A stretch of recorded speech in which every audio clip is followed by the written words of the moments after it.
Yes, hello everyone. Welcome back to another video here on An Cluiche with me, Seamus Brady, your host. And for this one, I am joined once again by Matthew Hurley, the Gaelic stats man. We are going to run through all of the action which took place in the Allianz Hurling League's Division 1 over the weekend. It was a full weekend of hurling. No Gaelic football, no LGFA, no camogie. And League Sunday is just going to be focused on the hurling tonight. And Matthew, I was chatting to you off air before we started this episode. You're saying League Sunday tonight. I'm expecting in-depth highlights, and then we're hearing as well. Last week, Joanne spoke to the pundits about the plan for growing hurling from here on out. I'm looking forward to seeing what they have, and in general, I really enjoyed the weekend of hurling. Yeah, definitely. Thanks for having me on again, Seamus. Yeah, there was definitely a good weekend of hurling and a good weekend in camogie as well, with the Ashburn Cup taking place at UL. Winning it was absolutely incredible in its own right after what happened last year. And big shout out to the UL team, actually. They've won. Congratulations to them. And the hurling this weekend, Cork and Kilkenny last night was very good. We obviously had the debate with the Wexford Offaly game. Was it a red card? Was it not? Should the Offaly guy get a red card? We'll delve into that too. Tipperary producing a brilliant performance, especially Garrett O'Connor, and he's something special, really. Very good hurler for Tipperary going through the ranks. And Clare and Waterford, interesting enough game, but you could see it was just almost like a pre-season game today between Clare and Waterford. But what is even more interesting is what's happening up and down the leagues. And I tried my best to do a few, in-depth roundups and things like that on games, to Clare scoring hat-tricks down through the divisions. But what was very good, actually, off the ball, put out a video. I think Owen Sheehan interviewed the Fermanagh manager, and I think he had a stroke maybe 2 or 3 weeks ago. And he's still out there managing his team against Leitrim. They actually won 126-15 in Division 3B this weekend. So, that shows you his commitment to hurling and the whole Fermanagh community's commitment to hurling. And I think ultimately our team were talking about, the promotion of hurling and the growth of hurling last week. I'm thinking this week, show a game. Show Fermanagh Leitrim, show Mayo Loud or whoever was playing this weekend, show Mayo Monaghan, Mayo actually Hammer Monaghan this week, show Tyrone Roscommon, show them games this week. Then you might have a discussion about the growth of hurling in many ways. No, you're absolutely right. And it's just, in general, it's getting more coverage out there. It's getting more player profiles. It's getting more match reports, more match reviews, more match previews, just more content on those all-round divisions. Because it is one of the things, I'm sure you've experienced it yourself, Matthew, when you try, because obviously we're watching the Cork Kilkenny game for this episode. We're watching the Waterford Clare game, the Galway Tipperary game, the Dublin Antrim game was re-shown on TG Car again. Just brilliant stuff from them. It's really hard then to get notes on all of these games from down the divisions when there are so many games down through divisions that just don't have coverage on them. Oh, definitely, yeah. If you, honestly, for the roundups and stuff I do on Instagram, it's mostly Scorbio. And if Scorbio don't have and that's a brilliant app, download it if you haven't already. It's a brilliant app to download to check scores and stuff like that. But for games that didn't have coverage, for example, today, Tyrone Roscommon didn't have coverage because of, there's no tweets, nobody at games and things like that, and all them circumstances. So I looked at the match reports. The only thing I could find was Shannonside FM or something like that from Roscommon having 3 paragraphs on that game. That's a Division 2B game. So that's like the 14th of hurling in the Allianz League, which isn't good enough, really. And there should be more coverage on this. And I tried my best this week. Division 2A, there was a game being shown down in Kerry yesterday. Down won that pretty handsomely, but that's a good start as well to show them sorts of games. And the more gets coverage, the better as well. And the more we'll see these type of players. For example, for London, there's 2 very good players in Division 2B. Jack Goulding from Kerry and Ronan Crowley from Cork deserve a lot of attention in general. You have down the divisions, obviously, Luca McCusker from Fermanagh. Excellent hurler, got picked to the Shinty team last year, and he's excelling for Fermanagh in Division 3B. So, there are some very, very good hurlers down through the divisions, but they need to get more exposure for people to know them more. Yeah, no, I absolutely couldn't have said it better myself. It's one of those things that, if you were then to show it, it's like the 2020 campaign. If you can't see it, you can't be it. It does apply to smaller counties with their hurling teams as well. Like Kieran Breslin, who was on my pod in the aftermath of the original proposal to cut the Fermanagh team, the Leitrim team, and the other teams that were supposed to be cut. And he was saying, if there's no senior team, then what do the players have to aspire to get to as the end result? It can work similar. You can use similar logic for, being able to see the senior team. You have to be able to see your heroes to say, that's the team that I want to play for. And if they're playing over on the other side of the country and you can't even see any proof that the game happened besides just a result on a website, it is disappointing. But it's definitely promising that we are seeing signs of, improvement. And you would look at streaming services like Clubber and things like that covered games during, the O'Byrne Cup and the like Walsh Cup and the McGrath Cup and the club championships and everything like that. And you would wonder, could Clubber start to cover more of those games as the championships go? Could they pivot and go towards them? It's just food for thought. And look, Clubber do an insane amount of work anyway, but it is interesting just to have a look at. Now, we will have a look at the games that took place in Division 1 from across this weekend, starting with Division 1 Group A and the round 2 of that division. And we're going to start off this one with Cork and Kilkenny, which took place at Páirc Uí Chaoimh. Kilkenny won this one. A late John Donnelly score proved to be enough. Kilkenny 21 points, Cork 1 goal and 17 points. It's back-to-back defeats for the Rebels, but at the same time, the one thing that I noticed is similar patterns to the Clare game. A slow start for Cork proved costly. Oh, yeah, it definitely did. Like the first 20 minutes, there was no pressure being put on Kilkenny. Like even it was more like Kilkenny were putting pressure on us. And it was just poured off in the first 20 minutes, and there was a few goal chances. Patrick Harvett set up Luke Meade, and Luke Meade has been brilliant over the last few seasons for Cork, but he has to stick that in the back of the net, and there's a few chances the Cork let slip away.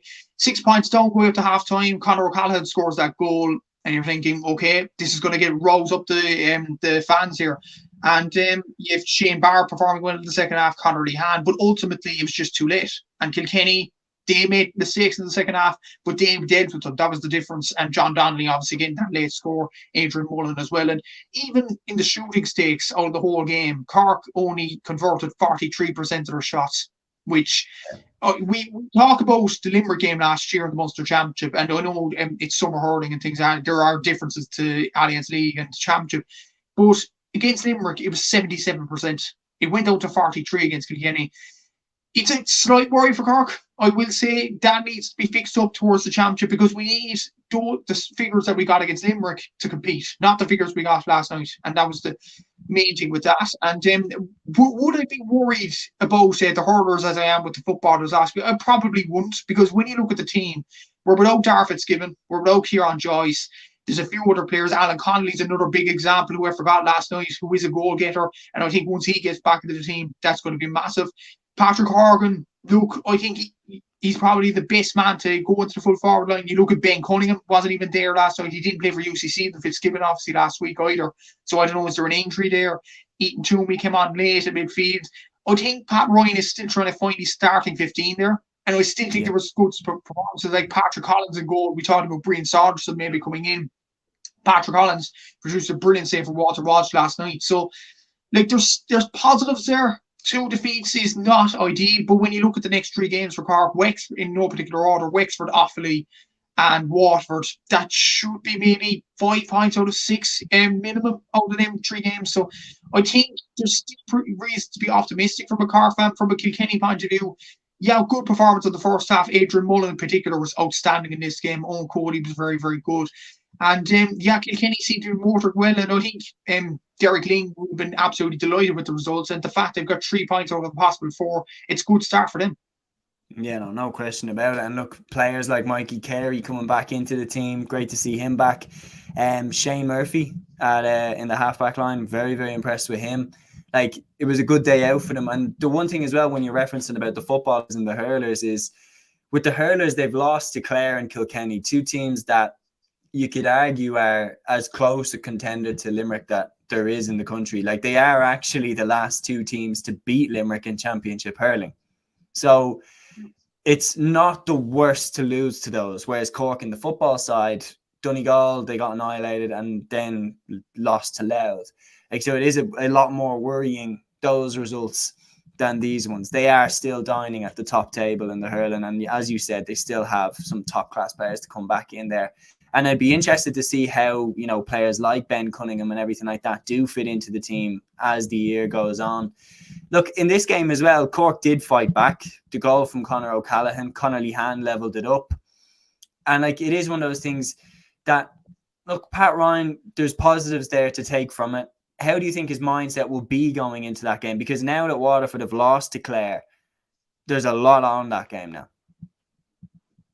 Oh yeah, definitely. And I think it's about finding a team with Pat Ryan. Like, when you look at some of the performances last night, I know Cork performed poorly in many aspects of the game, but there are some very good performances. For example, I think Tommy O'Connell midfield gave a lot of fight in there. I think he was very, very good, and he can play half back as well. So Tim O'Mahony is going into that half back role. And what I thought as well, Mark Coleman coming on, I think he added a bit of oomph to the team.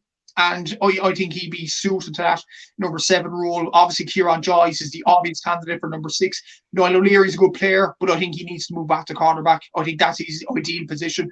Sean O'Donoghue probably stays there as well. Full back. Will we go Owen Roach, or will we go down the road of Darragh O'Leary? Like, Darragh O'Leary, I think, needs more minutes as well from Watergrass Hill. He's a very, very good hurler.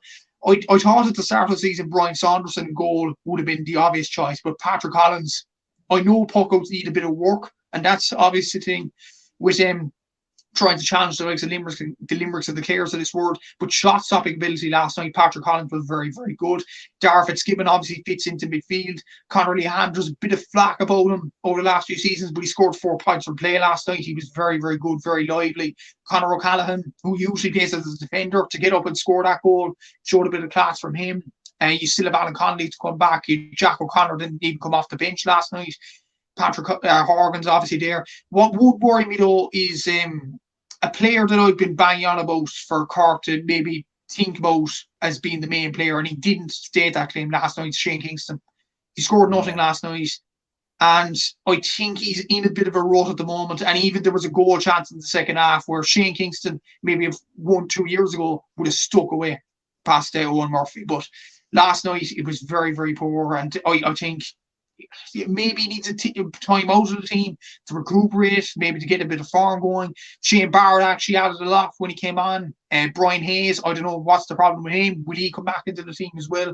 Sean Toomey showed a bit of fight as well. Robbie O'Flynn, hopefully Robbie, that injury last night isn't as bad as made out in many ways. Like, he got a really nasty injury against Limerick last year, and it affected his whole season basically.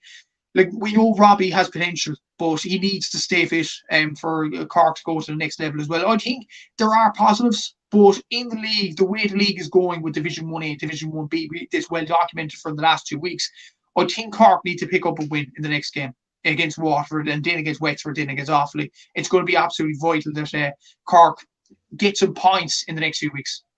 Yeah, no, I do agree. And like, we spoke before about the forwards, like for Cork, we said, like, if you look at Limerick, you could name the Limerick 6 forwards immediately. You know it's going to be Hegarty, Lynch, Morrissey, Casey, Gillan, Flanagan, if they're all fit. And you knew that it would have been Mulcahy in for Casey in the initial period. You look at, for example, Kilkenny's forwards, TJ Reid, Owen Cody, Adrian Mullen, they're always going to be there if they're fully fit. And it's like with Cork, you have 1 year where, like, Horgan and Harnedy have been the 2 immovables, but around them, you have 1 year where it's Jack O'Connor, you have 1 year where it's Shane Kingston, you have 1 year where it's Alan Connolly. And I just think having that consistency is vitally important for Cork, because then they know how to work as a unit. They get more used to playing with each other. There's better chemistry then in the forward line as well. For Kilkenny, you could see that they were clicking right at the start. By 23 minutes gone, they were 12-3 ahead. And like, that was a ferocious start. Cork are a streaky team. Like, once they get going and once the confidence is up and once the tails are up, they're incredibly hard to stop. And Kilkenny actually did well to stem the tide and get the victory. And for Derek Ling, like, after failing to beat Wexford at home at Nolan Park, getting the draw there, this is a perfect response to that. It is definitely. What I will say, particularly about their first half performance, Cork were very, very poor, but Kilkenny definitely put the pressure on them. And one stat epitomised that. Out of turnovers in the opposition half, Cork got 0 in the first half, Kilkenny got 7. And they got a few scores off them as well. And they were pressing Cork the back line and beyond. They were absolutely outstanding at that. But even in the second half, when Cork got their purple patch, Kilkenny were still shooting well. Like overall, Kilkenny had a shot accuracy of 60%, which is actually pretty good. And Adrian Mullen himself took 6 shots and he got 5 points.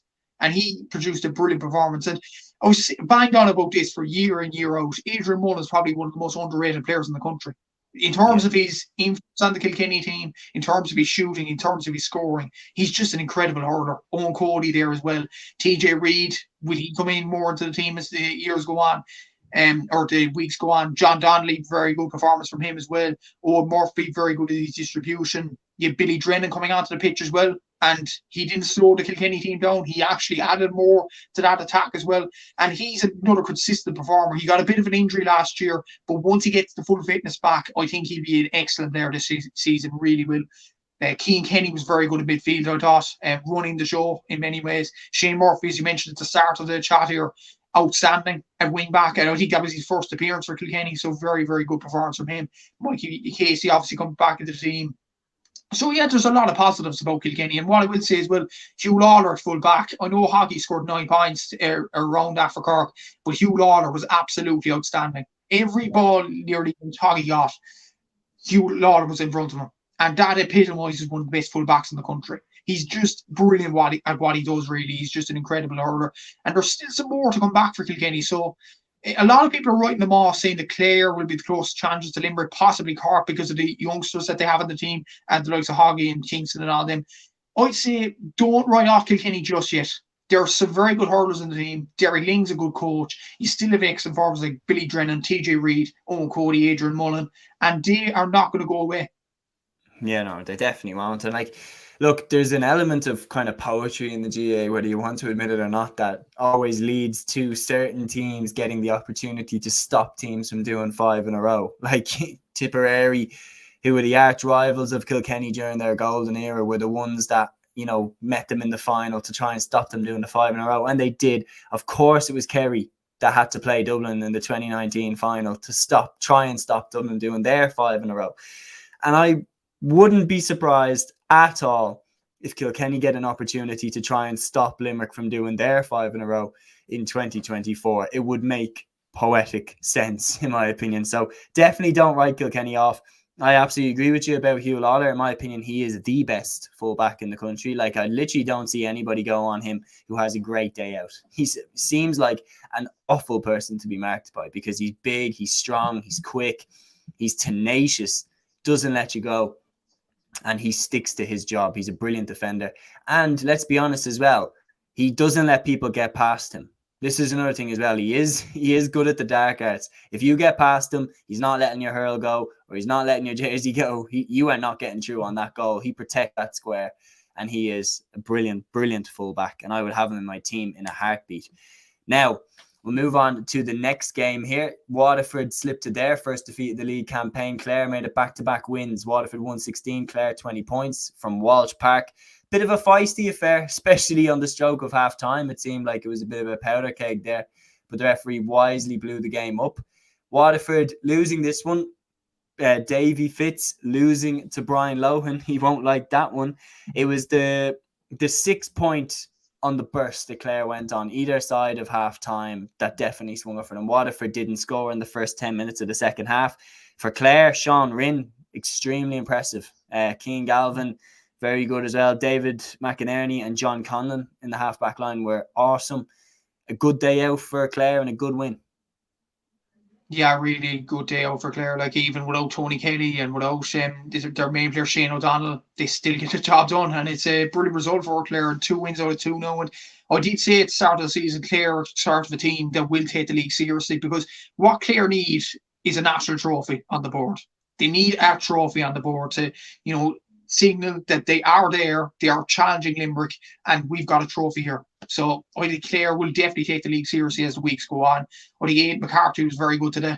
I think he took most of his shots on and put them over. Ian Galvin was very good. Patrick Crotty. And the thing is, for Clare, making a panel around Tony Kelly, Shane O'Donnell, all them players, and they're definitely doing that. Robin Mounsey didn't have his best day today at centre forward, but he's still a very good player buzzing around the place. Sean Rinn, as he mentioned there.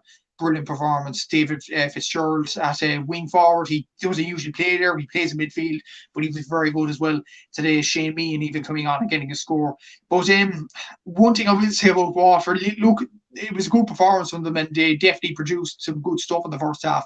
But the goal from Sean Walsh, it shouldn't have stood, Seamus. It was steps. I'm sorry. How many steps were? This is without VAR or anything like that. What was it? Yeah. TG Carr counted 11 steps. 11 steps. It is ridiculous. It was like, it reminded me of, the Sean Kavanagh goal against Dublin in 2008. Yeah. Sean Kavanagh took at least 10 steps for that goal. And it was right in front of the umpire as well. It was just one of those where you do nearly laugh. You're like, oh, come on. But look, the way that Conor Cleary got turned is a bit alarming. Like the way that he let Walsh get in behind him. Look, Walsh made a mess of it, if we're honest, by taking too many steps. He could easily have done a tap into the hand there.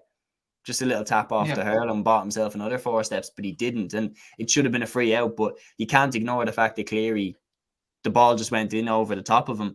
For Waterford, under Davy, it seems like they've got stuck in the mud. We were saying this to you, we were talking about this off air, that I don't know, there's just a weird energy around the team. It's like Davy really, really seems like his back is against the wall here now.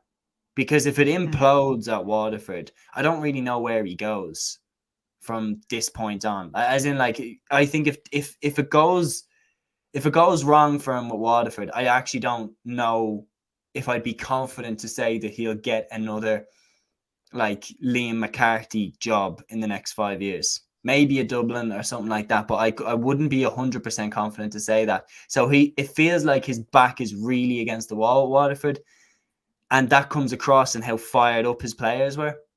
At half time, it seemed like they were ready to fight anybody and everybody. So were Clare. But do you kind of get what I'm saying? With Austin Gleeson leaving the panel, Shane McNulty leaving the panel, Conor Gleeson leaving, everyone pretty much saying, players like Stephen O'Keefe, Philip Mahoney, Pádraig Mahoney, just not committing to the Waterford team. And then everybody saying on top of that, Waterford will finish bottom of Munster, as if it's the most obvious thing in the world. It really seems like his back is against the wall. It does, to be honest. And even looking at the players out in the field today, no Austin Gleeson, no Jamie Barron, no Desi Hutchinson, and you could still see with relatively new players there that there was still fight in them. Yeah. So I will say, Conor Ryan coming in today, Sean Walsh, as we mentioned previously, even Neil Montgomery, Stephen Benton, there are some very good players in Waterford. I talked to you about this off air as well. You look at Desi Hutchinson, even without Austin Gleeson, you have Desi Hutchinson, Jamie Barron, Patrick Fitzgerald, Stephen Bennett, Mikey Kiley, Jack Prendergast, Caleb Nines, and you're still tipped to finish bottom of Munster. Yeah. There's something wrong there. I know there's some good teams there. Clare, Limerick, Cork, Tip are good in their own right, each and every one of them. But when you look at the names off that Waterford team, even Sean O'Brien in goal is not a bad replacement for Stephen O'Keefe. I think he's still a very, very good goalkeeper. You have Patrick Curran there, who's good enough today. You have Ian Kenny, who's come back into the panel. Mark Fitzgerald, who's good underage. So what entirely is wrong with Waterford? Why can't they produce good performances in these sorts of games? And I think TG Carr brought up a graphic for their league performance compared to their championship performance. Even Liam Cahill couldn't fix that curse. So I don't know. There seems to be something wrong in Waterford. They've some good players. They've cracking players. They've all the people in the backroom team, like Donegal Callan and Owen Kelly, the former tip hurler in the backroom team.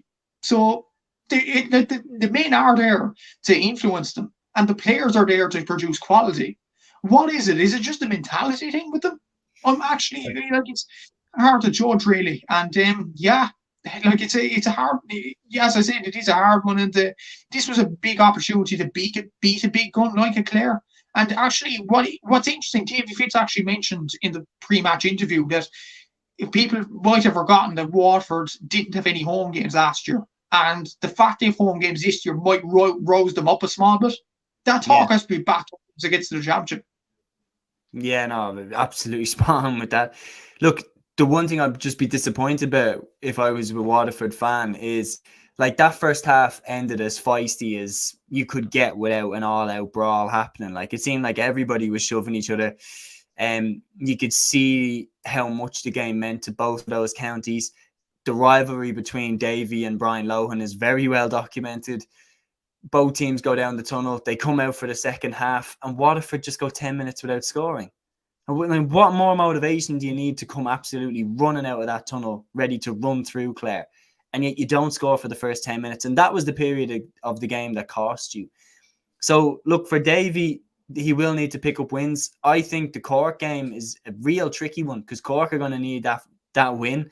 And Cork have shown, incredible forward potential. Like, Connolly Hand's form, Patrick Horgan is on fire right now. Like, it's going to be a difficult game for Waterford going into that one. And to wrap up on those two games, Waterford and Cork, who do you think is best placed going into that game between the two? Just as a matter of interest, Seamus, who was at home in that? I actually don't know. To be completely off the top of my head, I don't.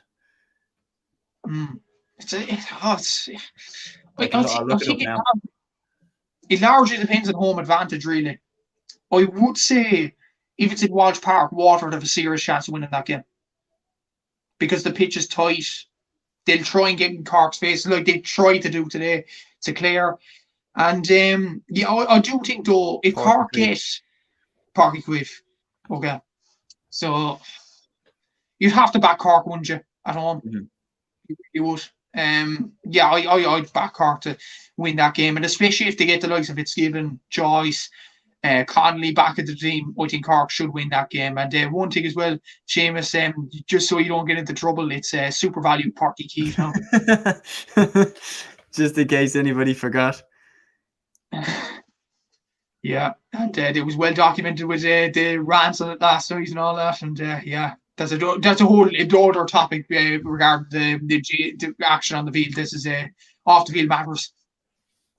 That's it. Yeah, no, I would agree with you. I think Cork are probably better placed to go and win that game. Waterford need big responses in the championship in 2024. They really, really do. And to get that interest back, because I remember we were saying this off air, 2 years ago, Waterford Hurling felt like it was on a rocket ship. Like, I mean, All-Ireland contenders, direct All-Ireland contenders. Like, people were saying when Limerick beat Waterford in Munster, I remember people being like 1-0 Limerick. Do you remember that after the game? People were like 1-0 Limerick, as if it was a guarantee that Waterford were going to get out of Munster with them. And then they just didn't turn up in the other games of that Munster Championship campaign, and it all fell apart under Cahill. Cahill went off to Tipperary, and I cannot believe that they've hired Owen Kelly. Like, I'm sorry, but like, do you want it to happen again? Who's Liam Cahill? If Liam Cahill wants a coach who's a legendary Tipperary hurler, Owen Kelly's got to be top 3 that he would think to hire. Oh, just go get work experience with Waterford. Like, come on. Waterford have enough legendary hurling players themselves. They have their own Owen Kelly, Ken McGrath, Dan Shanahan, John Milan, Tony Brown. They don't need to go elsewhere. Why do they keep going elsewhere? I don't understand. They've got the under-20 management team is like one of the most star-studded management teams I've seen. Ken McGrath's at the helm there. And he's got John Milan. Like, you're like, why aren't they helping out? Especially when you think of the young lads that are coming into the Waterford team, like Mark Fitzgerald. Like, Ken McGrath would be perfect to have in the background team there. Anyway, just my personal opinion, because in my mind, I just think it's stupid, because I think it's only a matter of time before they go to the other camp and they know all that information about you. I think it's just, would never see like Kerry footballers with a Dublin man in charge. I was about to say something, but like Mickey Hart managing Derry is a completely different example before anybody picks that one out. That is completely different. I don't think he's going to be jumping back to Tyrone anytime soon. But yeah, final game in Division 1 Group A was Wexford against Offaly. And an interesting statistic is all 3 home teams didn't win this weekend in Group A. And if you were going to pick any of the 3 that you would have thought would have been the most surefire victory, you would have picked Wexford to beat Offaly in Wexford Park. And not only did they not win, they were very lucky not to lose. Offaly were leading in additional time. 2 late points by Lee Chin and Seamus Casey brought the sides back level. Wexford did have a chance to win it from Simon Donoghue, but in the end, it was a game where Wexford could have won it at one stage. They could have pushed on. They were ahead comfortably in the 61st minute by 3 points. And then Offaly were leading in additional time. Wexford had 2 players sent off, Charlie McGuckin and Jack O'Connor, in 2 separate red card incidents. I know you're going to discuss them in just a second. But yeah, weird game. A game that I think both sides could honestly look at and say, we probably could have won that game. Oh, definitely. And especially Offaly, considering Wexford were down to 30 men, they were ahead.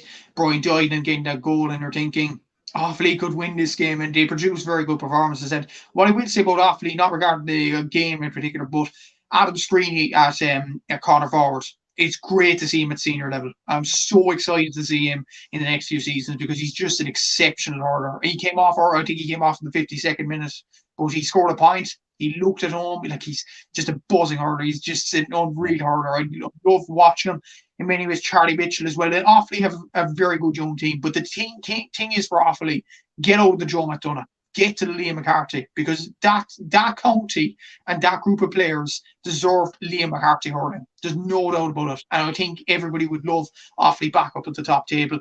And they definitely performed well in this game. Wexford were on the ropes, but I think the main thing, like Wexford Westmeath was just a whole other capitulation in the Leinster Championship last year.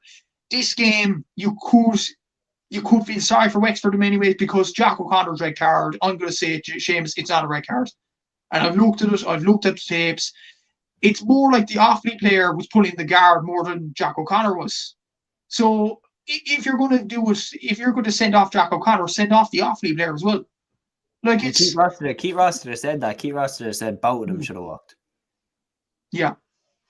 Like, and why didn't speaking sense?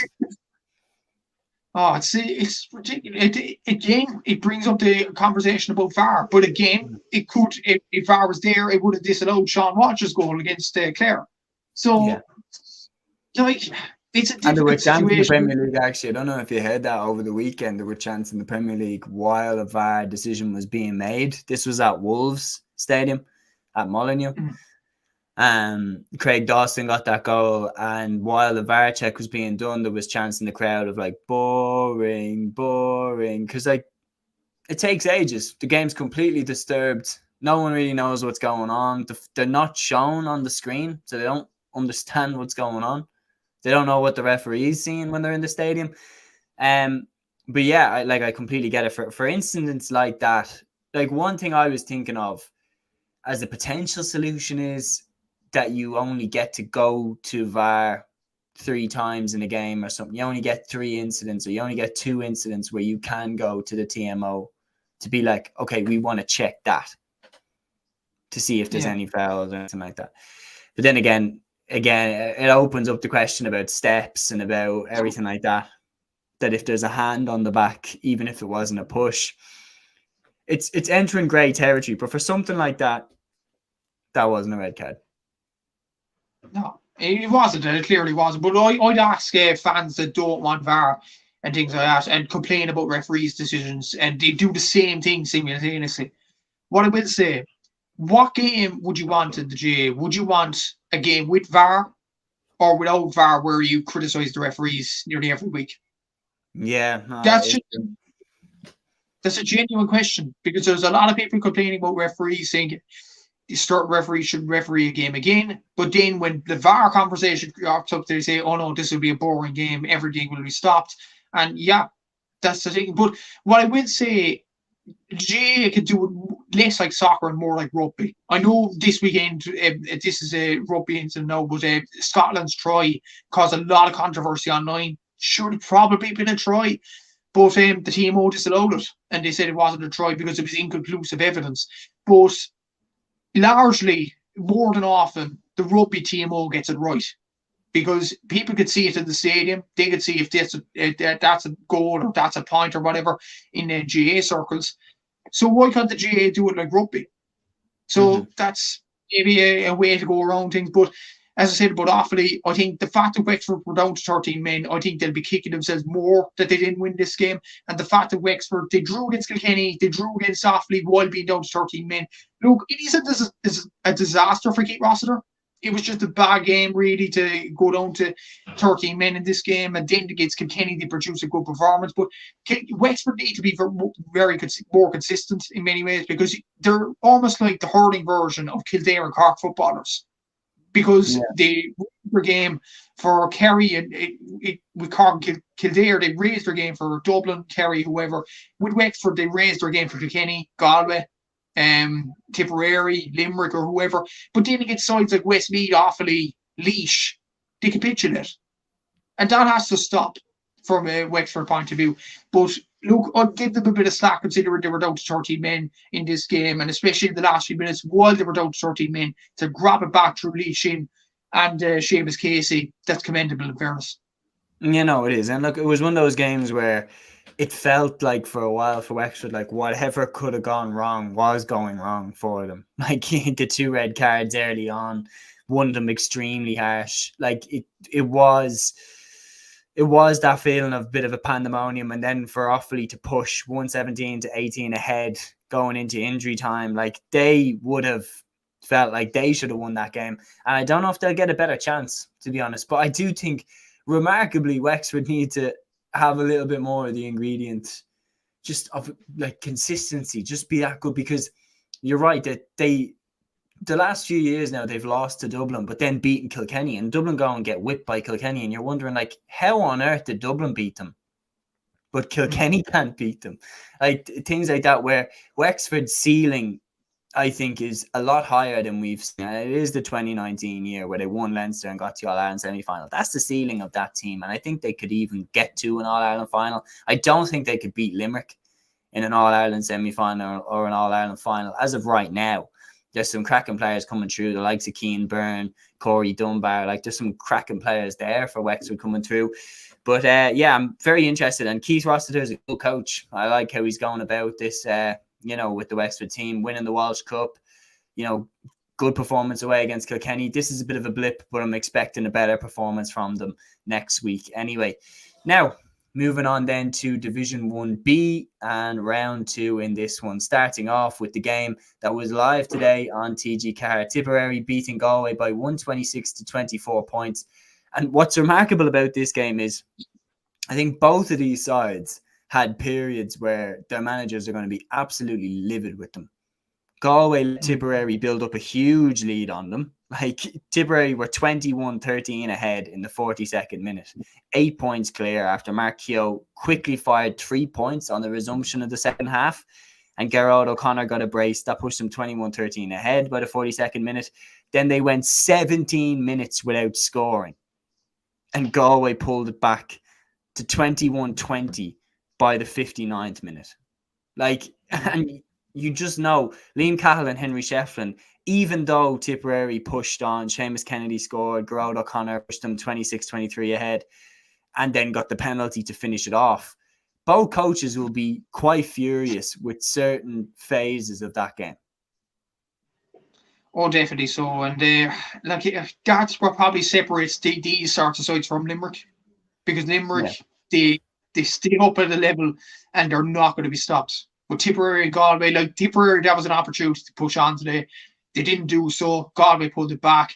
And really, like, even look at this on the score, I think it was 26-23. Yeah, it was 23 all. And then Tip kind of got a bit of a purple patch going. And like Tip can't be relying on those sorts of end of game rallies to get them into games. And Tip are probably, like, when you look at the panel of players that they have, we talked about Watford earlier in the chat here, but you look at Tips, you have Jake Morris, Gerard O'Connor, John McGrath, Alan Tynan, Mark Kehoe, Seamus Kennedy, Willie Connors.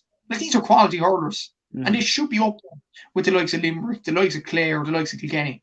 Because you look at the talent that they have. Like Jason Ford, Noel McGrath, all these lads to throw back in on top.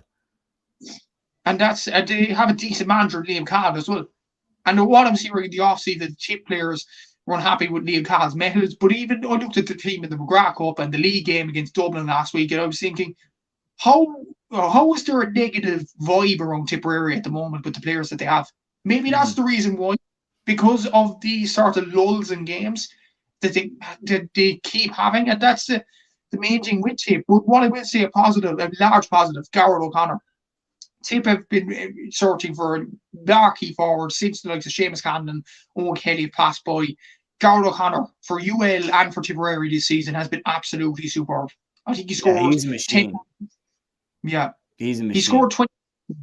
I think he scored 124 or 24 points in the Fitzgibbon Cup so far for UL. They're in the semi-finals this week. Best of luck to them. He scored 113 in this game. He's just a brilliant player. Free taking, from play. I think he's just a model player for Tipperary in many ways. And I think they need to build a team around him. Alan Tynan as well. Mark Kehoe. Jake Morris, who's been named the captain this year. That's a good move, I think, from Leo Cahill, because he was one of their standout players last year. He was the one that was driving them on in many games last year with the goals that he was getting. So I think Cahill is going about it the right way in getting the captain's armband, the free taking abilities, the team around the middle. I think he's going about it the right way. It's just about gaining a bit of concentration in certain parts of games, not letting a big lead slip like it kind of did today. So that's something that Tip need to fix up. As for Galway, 2 reliant on Evan Nyland by the looks of 11 points in this game. Tom Monaghan, Conor Whelan and Gavin Lee all got 2 points each. So and Conor Cooney got 5 as well. But the likes of Jason Flynn didn't score at all. John Cooney didn't score. And that's a worry for Galway. It really is. Jordan O'Shea midfield. He usually plays up on the forwards. What's Henry Shefflin's thinking behind that? I'm not sure. Again, Galway has some very good players. Like you look at Pádraig Manning at centre back, Ronan Glenn and TJ Brennan. Like there are some very good defenders in Galway, and it's all about realising that potential. They've got to semi-finals over the last 2 seasons, but I think both sides, what I'm trying to say, are very good players. But it's about knitting it together and getting to all our semi-finals, all our finals, like Kilkenny and Clare, and particularly Limerick have over the last 2 seasons. Yeah, no, that's it. Like it's Galway and Tipperary both have, enormous potential with the squads that they have. Look, I think Galway, like Sean Lelan really impressed me when he came in. He brings serious bite to that Galway team, and he's a real leader. You can see him on the pitch. He doesn't let anybody disrespect any of his teammates or anything like that. Like he really steps up for his team. And on top of that, I thought Nyland was sharp up front, but he did miss a lot of opportunities from open play. His free taking is unquestioned. He's an absolute machine. So is Garrett O'Connor. But interestingly, and this is just a funny one I noticed, Garrett O'Connor must be an absolute nightmare for the guys deciding the budget. The amount of slitters that Garrett O'Connor loses, every single free he takes, he belts the ball into the next field. There's one free he had in the game there against Galway where he was on the 21 and he belted it over the net and out of the stadium. And I was just like, why are you doing that? Like, you could have just tapped it over the bar in your sleep. But, send it into the next field just for the sake of it. Look, nothing personal, but it's a funny thing that I noticed because he was doing it in Parnell Park as well when Tipperary beat Dublin. He must have lost at least 6 slitters. And you can tell the Tipperary lads are like, okay, that's another packet of slitters that we need now. But just a funny little habit that I've noticed. Look, Galway, just they can't forgive themselves for leaving themselves that much of a mountain to climb. And you're right, like Limerick never, ever, ever let a team get the run on them like that. No way. We haven't seen any team get the run on Limerick like that. And Galway do switch off for periods. And it's so frustrating to see like a team that good switch off like that. It again, we're talking about backs against the wall. Henry Shefflin has back against the wall as Galway boss. Like, make no mistake about it. The way they lost the Leinster final last year, the way Kilkenny have won 3 on the trot in Leinster, and all of those finals that they played against Galway, you could argue Galway could have won them. Like, that Galway kind of let the game pass them by, especially last year's one with Killian Buckley getting the winning goal. So if Galway finished this year with no silverware, do you see Shefflin sticking around in 25 if Galway win nothing?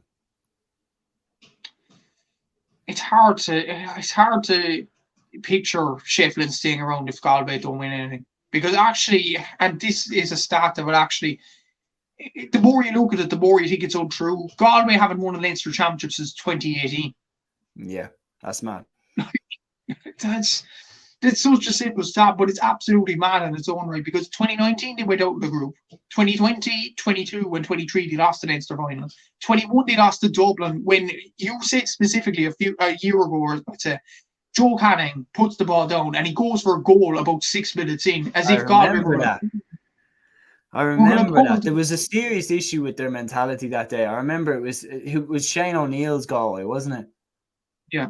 And I Oh, remember yeah. they really Billy strutted into that game. Like, they really acted like they were just gonna walk through Dublin. They were like, yeah, we'll go for goal because, like, Dublin are useless, basically. Like, that was the kind of energy that they were carrying. And just to see Dublin beat them was just hilarious. Because it was just like, where did this arrogance come from? Like, I hadn't seen him be that arrogant before. Shefflin coming in, I thought, yeah. And since Shefflin's come in, you had the handshake scandal.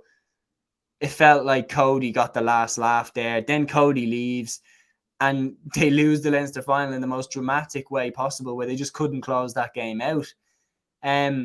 They got dominated by Limerick in the All-Ireland semi-final, where the worst bit was for Shefflin was Galway were winning and he was caught giving caught a bit bad to use, but like, as in, he was seen giving instructions for a tactical swap. And the minute that tactical swap was made, Limerick just completely took over the game. And like, everyone was saying, why did he do that? So there's questions being asked of how good a fit is he with this Galway team. And that's my point, is that, look, I'll just be fascinated to see it, that like, if he doesn't win anything, will he still be there next year? He won't. I don't think he will. Because what, like, you said in my podcast last year, Henry Shefflin going to Galway was probably one of the worst moves that Galway have ever made. Because when you look at it, he might go to Kilkenny in future years. Derek Ling, he's doing a good job there, might I add. So he might not. We'll have to see over the next few seasons. But if he does go to Kilkenny, he'll know everything that needs to be known about Galway. Tom Monaghan, Evan Nyland, Conor Cooney, even the young lads coming through the ranks like Liam Collins and Donal O'Shea. He'll know everything about them. Gavin Lee, yeah. He'll know exactly the type of players they don't want to be marked by. And that's going to end up badly for Galway. And it's so hard to pinpoint. They've done that across the board. Like, I remember the Galway footballers hired Joe Kernan, and I remember, like, they do that quite a bit, Galway. For such a big county, they seem quite happy to always turn to other people to handle their business. Like, I don't really understand what the point of that is. Like, you won the All-Ireland. Why are you hiring Henry Shefflin? Why are you not hiring Ollie Canning, Joe Canning, Fergal Moore? Like, someone who's a Galway hurling legend. I'm not saying that you have to do that, and that's maybe a bit of a small-minded concept to be like, we have to go with our own. But look at the best teams. The best team, like Kilkenny, don't turn to anyone else to show them how to play hurling. They know how to play hurling. And they trust in what their own ability is. I don't know. I wouldn't have gone with Henry Shefflin personally if I was Galway. Yeah. Because you could see the Brian Cody drama coming from a mile away. You knew that he wasn't going to take that well. Yeah. And the thing is with Galway, actually, what makes it even more ironic, they won the All-Ireland with a Galway manager, Mial Dunham. Mm-hmm. So, like, why were you going for an outside manager? When you look at the base managers across the hurling circles, Limerick, John Kiley, prime example. Limerick man, knows Limerick hurling inside and out. Shane O'Brien, it was Shane O'Brien, Galway. Shane O'Neill, is it? Shane O'Neill, sorry, yeah. No, he's Limerick. Yeah, I thought that, because he was the manager of Napiershig or something, wasn't he? Yeah. And he just again, what's up with that? I don't know. It's basically like you're training Henry for the Kilkenny job. You're training him up, getting his work experience out. He's like he's doing a paid internship. Yeah, a real job will move you over here. And the thing is as well, like, even Tipperary, for example, they don't go outside the county. Liam Sheedy, Colin Bonner, Liam Cahill, Michael Ryan, they don't go outside the county. Simple as. Yeah, exactly. Cork don't go outside the county. Like, when you think about it in history, actually, The only time Limerick, the time period that they went outside the county, getting the likes of Justin McCarthy and John Allen, that was when Limerick hurling was on its knees. Yeah. And other than that, when there's a good, crop of young players there, they'll make sure, okay, we need a Limerick guy here. Initially, it was TJ Ryan. Now it's John Kiley. And it works. I don't know why God do that. Like, even before Micheál Donoghue, you had Anthony Cunningham, a Galway man. You had John McIntyre, a Galway man. And before that, actually, when it capitulated, before John McIntyre, you had Jorlock Nan, a Clare man. And look how that ended up. Yeah. Do you know what actually is a crazy stat? I just realised this because we're talking about Galway picking Henry Shefflin. When is the last time All-Ireland champions in hurling didn't have a manager from that county? You have John Kiley with Limerick. You have Micheál Donoghue with Galway. You've got Brian Cody with Kilkenny. Liam Sheedy with Tipperary. We're already back to Davy Fitz with Clare. Yeah. We're already back to like Michael Ryan with Tipperary. We're already back to what, 2012? Cody was. How long ago is this? So long ago. Even 2005. Cork had was it Donald O'Grady, wasn't it? Donald O'Grady. I think it was Donald O'Grady or John Allen, but both of them won the All-Ireland anyway, and they both of them are Carton. Both of them are Cork. So you're back to the start of the 2000s. Yeah. It doesn't work. So it doesn't work. To get you over the line, I mean, the proof is in the pudding. You want to talk about across the board? Okay, across the board. Football champions. Who's the last one in football? Dublin, Jim Gavin, a dub. Jack O'Connor, a Kerry man. Tyrone, Brian Dewar. Like, Desi Farrell is another dub. Like, you get Jim McGuinness, Donegal. Like, you can go pretty far back. Like, we have a question in here now. I don't know, commenting. Michael Bond with Offaly 98. Is that the last time? I mean, so the last time it worked, neither of us were alive. Let's just put that out there. Yeah, definitely works. Try it out. But that's what I mean, is that what we've clearly established is that you do it when you feel like you need to get up onto someone else's level. Like Donald Cusack spoke about it when he was talking about, putting the coaches from the so-called stronger counties in with the so-called weaker counties. Like, that makes sense. Dublin aren't on the level in hurling right now with Kilkenny, Clare, Limerick. So it makes sense to get a coach in from there to kind of try and take us up a notch. And I was saying I would have personally hired someone like a Micheál Donoghue, someone like an Eddie Brennan, someone like that's ambitious, that, definitely wants to go to the top of the mountain with a project. And Donoghue's doing well there as Dublin boss. Eddie Brennan, I think, would have been a great appointment as well. There's other examples like Michael Fennelly with Offaly when he first went in there. Like, there's good examples there. But Galway, as you said, Galway had won the All-Ireland in 2017. They'd lost the final by a hair's breadth to Limerick. They had one bad year in 2019, and then it was like, okay, let's just absolutely detonate this whole team and try start again. I didn't understand it. No, I don't either. And why? Like, all the points that you mentioned are absolutely correct. Like, Offaly, Dublin, even in football, the likes of Kildare in recent seasons, or any other of those sorts of counties, are trying to get up to All-Ireland standard. That's why they're bringing these guys. Waterford, for example, with David Fitzgerald. When David Fitzgerald initially came into Waterford were the poor place. And he came in 08, got them to an All-Ireland. Okay, they got hammered. But then 2 years later, they win Munster. That's the sort of bounce back ability that these managers should inflict to a county. That's the thing. But the difference in Galway, they won an All-Ireland in 2017. In 2018, they were a Joe Canning dropped short free away from drawing with Limerick and getting the extra time. Why are we actually changing these sorts of managers? And what makes it even more hilarious in its own right, they went for Shane O'Neill from Limerick and they went for Henry Shefflin from Kilkenny, despite the fact that they went for one from Clare in 08 and it ended in tears. Like, It's just comical as its own right, Shane. I don't know, even talking about this, why did they appoint Henry Shefflin? And if they don't win any silverware this year, the whole project would have been an absolute failure, wouldn't it?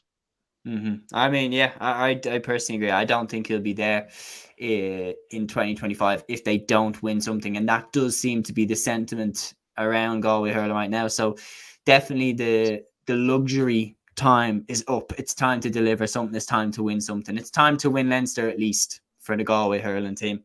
Now moving on to, I mentioned about Micheál Donoghue. He got his league win with Dublin, the first league win of 2024. But by God, Dublin were lucky. 120 to 119, we beat Antrim by in Corrigan Park. This is an Antrim team that's been decimated by the amount of players that they've lost in the off-season. Like losing players like Neil McManus just is absolutely massive to a team like that are trying to, build towards the future. But in this game, Antrim looked like they were heading towards victory after Conal Cunning's point in the dying minutes of the game. And then Sean Gallagher hits a shot for a point. It drops short, and the Antrim goalkeeper, Tiernan Smith, makes a mistake, and the ball ends up in the back of the net. And Dublin get out of Corrigan Park by the skin of their teeth with a win.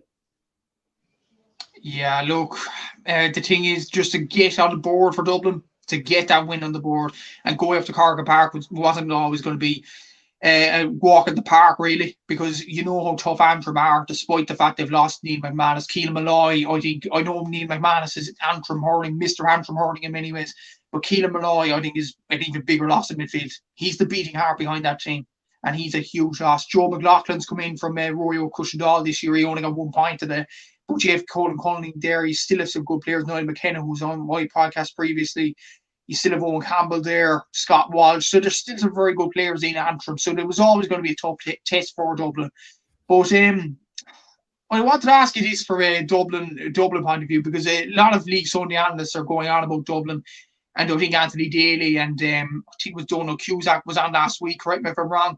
We're talking about Dublin and saying that since they got to a Leinster final, playing against Kilkenny, O'Donnell goes off injured, and it kind of derails Dublin's whole season. Get close enough in some aspects to the Cork in that order of the quarter-final. Where do you think Dublin hurling is, Seamus? What's your aim? Is it to win a Leinster title? Is it to get to an All-Ireland semi-final? Because you've got to so many quarter-finals by this stage, and you've lost nearly every one. So, what's the aim? Yeah, it's a great question. I genuinely feel like, as a Dublin hurling fan, I feel like it feels like we've plateaued a bit. It feels like we've hit a level and we just can't smash through that glass ceiling. Like, Dublin haven't got a win in ages that has made, I think the Galway win in 2019 was the last time that Dublin won a game where I was like, oh, okay, I'm with this now. I believe that we're going. But then we lost to Laois the next round, and Laois beat us, and they had won the John McDonough, and that was one of the shocks of the year. So Dublin, for the last few years, it has felt a little bit like one step forward, one step back.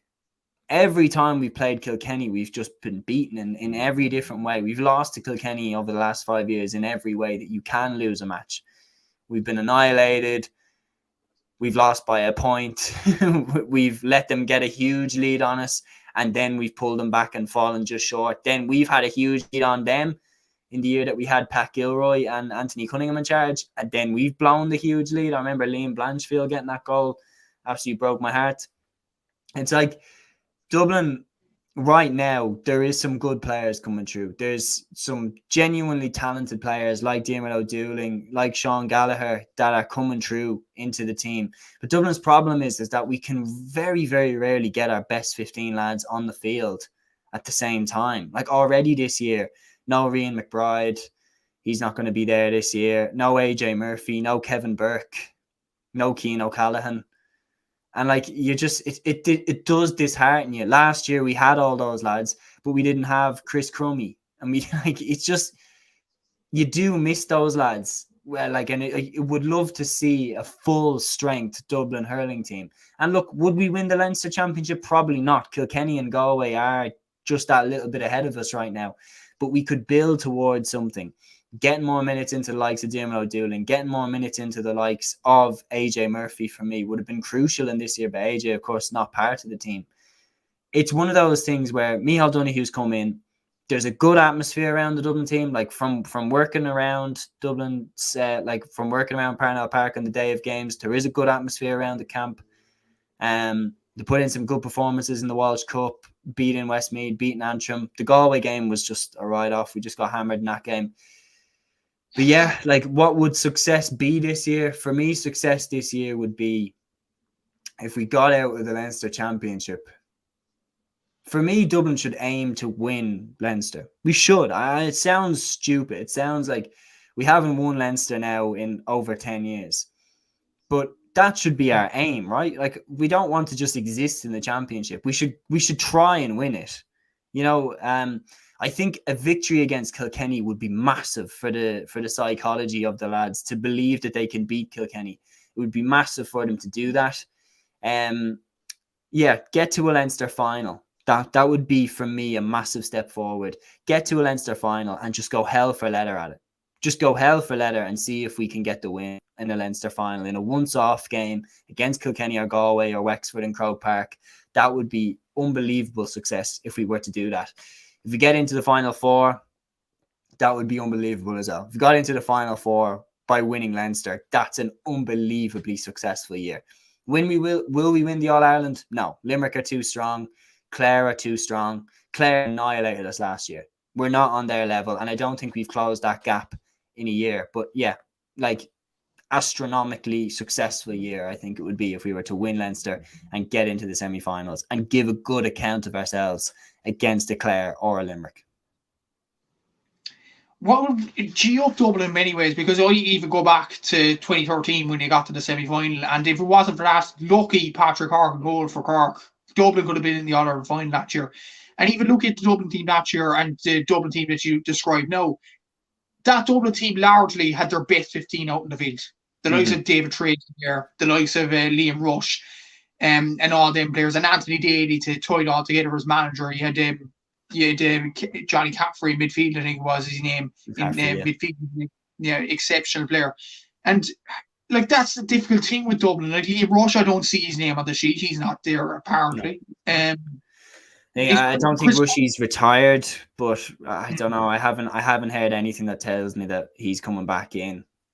Look, if we had a team, you are right. If we had our starting 15 nailed on, every game you knew we're gonna have Owen O'Donnell there at 3. We're gonna have Conor Burke there at 6. We're gonna have Chris Crummy, and we're gonna have Chris Crummy at midfield alongside Mark Rogan or Keane Boland. And then we're going to have Donald Burke at centre forward with Rian McBride and Danny Sutcliffe either side of him. Then we're going to have Keane O'Sullivan, Alex Considine, and Ronan Hayes or someone like that inside. Or Sean Curry as well is another great option. And if you knew we're going to have that, you'd be able to work with that. 100% you'd be able to work with that to really squeeze good performances out of us. That championship in 2013, what is often forgotten is Dublin did it the hard way. Dublin beat Wexford, Kilkenny and Galway to win that Leinster championship. It wasn't like we, snuck by beating one of the smaller teams and then just caught Galway in the Leinster final. Like, we took the hard route and won the Leinster championship.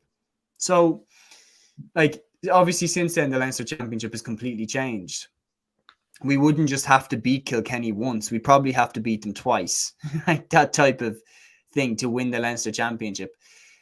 But it is, you're right. It's one of those things where Dublin just has a massive issue with losing players to the football. Like Lee Gannon, Cormac Costello, they've all picked football when they were superb hurlers. And they were genuinely being touted as the next big things to emerge for the hurlers. And then they went and played football. And it's a sad reality of that's just what it's like in Dublin. People do choose the football because where Dublin are right now, if you are a brilliant, talented dual star and you're guaranteed minutes for one team, so you're guaranteed minutes for both teams.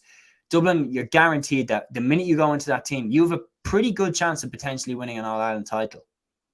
If you go in with the hurlers, you probably won't. right now. And that's why, like, for example, with Lee Gannon, he's a club mate of mine.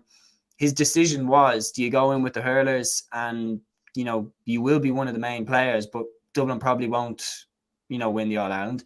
Or do you go in with the footballers where you will start and you probably will? And he did.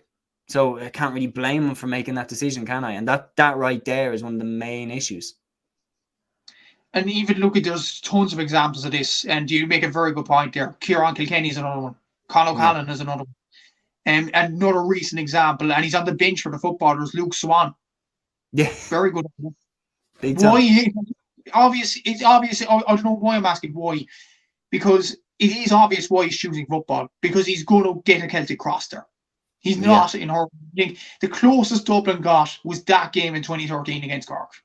And if it was an ifs, buts, and maybes, if Ryan O'Dwyer didn't get sent off, if Patrick Horgan didn't flick it ahead of Gary Maguire, all them ifs and buts and maybes, if Dublin got over the line that day, I think he could have had a Celtic cross, a Liam McCarthy Cup here now.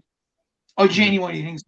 Because he would have matched Clare in terms of fitness and all that. And what was noticeable about that 2013 year as well, the fans got behind Dublin that year. The hill was rocking for that game against Cork. Really was. So that's another thing, maybe the fans to get behind Dublin, to get behind this team as well. And what I will say in Leinster, other than Galway and Kilkenny, Wexford are beatable. Carlow are beatable. Antrim, I know he's struggling against them, but they are beatable. But then before we leave this game, actually, Seamus, Donald Burke, what's the situation there? He's definitely playing this year, is he? Yes, he is. Donald's just injured. He's at all the games. Like, he's there in the half zip watching the team, supporting them. He will play this year, no question about it. And I can't wait till he does come back in, because Donald Burke is, I think, one of the best hurlers in the country. Like, genuinely, I think he's one of the best. I don't mince those words. Like, I think genuinely, when you see some of the highlight scores that Donald Burke has got, he's literally, his radar is unbelievable. Like, if you let Donald Burke shoot, most likely he will put it over the bar. He's brilliant. And we need to get him back in there.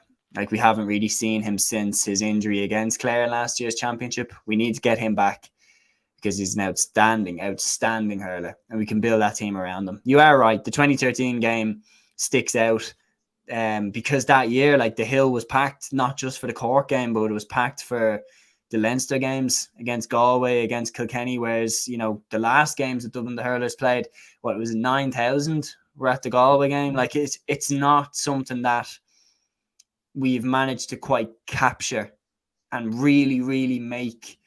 Like, 2013 could have been a breakthrough year where it could have felt like the start of something. Instead, it was a bit of a, if we're looking back, a bit of a flash in the pan, if we're brutally honest.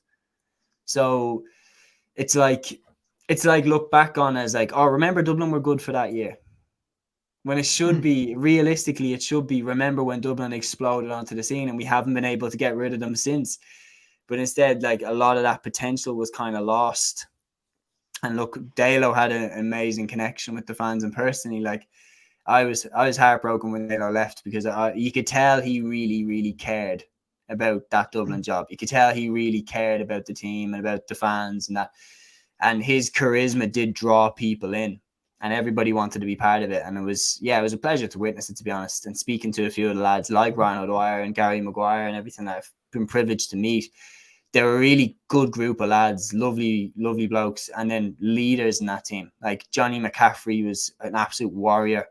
Liam Rush, like, they were just fantastic. And look, it wasn't to be. And I hope that we can take, steps on that road again. Like, as I said, the youngsters that we got now, the Diarmaid O'Doulings, Brian Sheehy's another one that, again, he looked tailor-made for that Dublin team. And now he's not even playing hurling for Crokes. He was only playing football for Crokes this year.